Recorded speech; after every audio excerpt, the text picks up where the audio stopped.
This is the story of how JaMarcus Russell turned into the biggest bust in NFL history, literally and figuratively.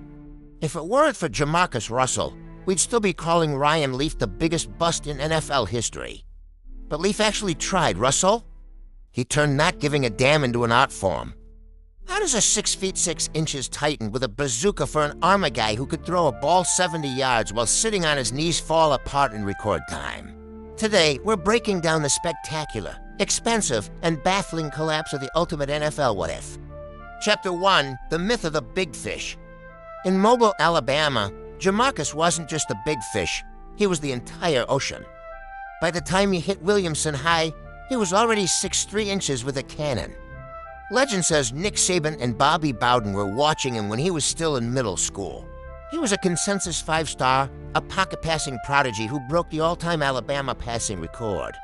He chose LSU, and with Jimbo Fisher in his ear, he looked unstoppable.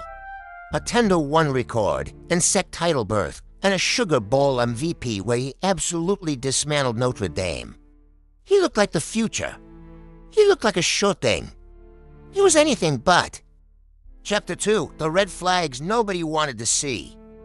Heading into the 2007 draft, the hype was reaching a fever pitch. Lane Kiffin called his arm something out of Madden.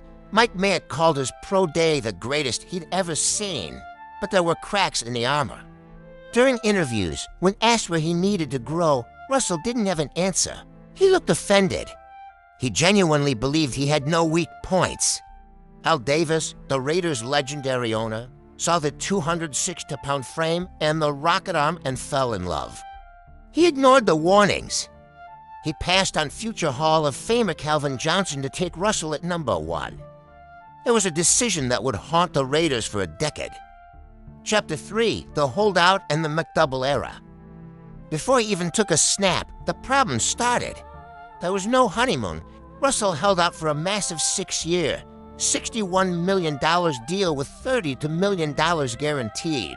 By the time he signed, he was 2 months behind the playbook. When he finally hit the field, he looked like a deer in headlights. His rookie season ended with 2 touchdowns and 5 interceptions. But it was the off-season where the real legend of JaMarcus Russell began. He showed up 40 pounds overweight. Rumors started swirling that coaches literally had to bribe him with McDoubles just to get him too. Watch film. He'd make speeches about leadership. Then disappear for the rest of the week. Chapter 4, The Blank Tape Incident, The Final Nail. The Raiders' coaching staff eventually realized JaMarcus wasn't just struggling, he wasn't even trying. They suspected he wasn't watching the film they sent home with him, so they pulled a gotcha. They sent him home with a DVD labeled Blitz packages. The catch? The disc was completely blank. The next morning, they asked him what he thought of the blitzes. Russell's response? "Looks good, coach. I saw everything." That was it. The coffin was closed. You can coach a guy through a bad read, but you can't coach a guy who lies about watching a blank screen. Chapter 5, The Aftermath. In 2009, Russell put up what is statistically the worst season for a QB in modern history. He completed 48% of his passes. He threw 11 interceptions to only 3 touchdowns.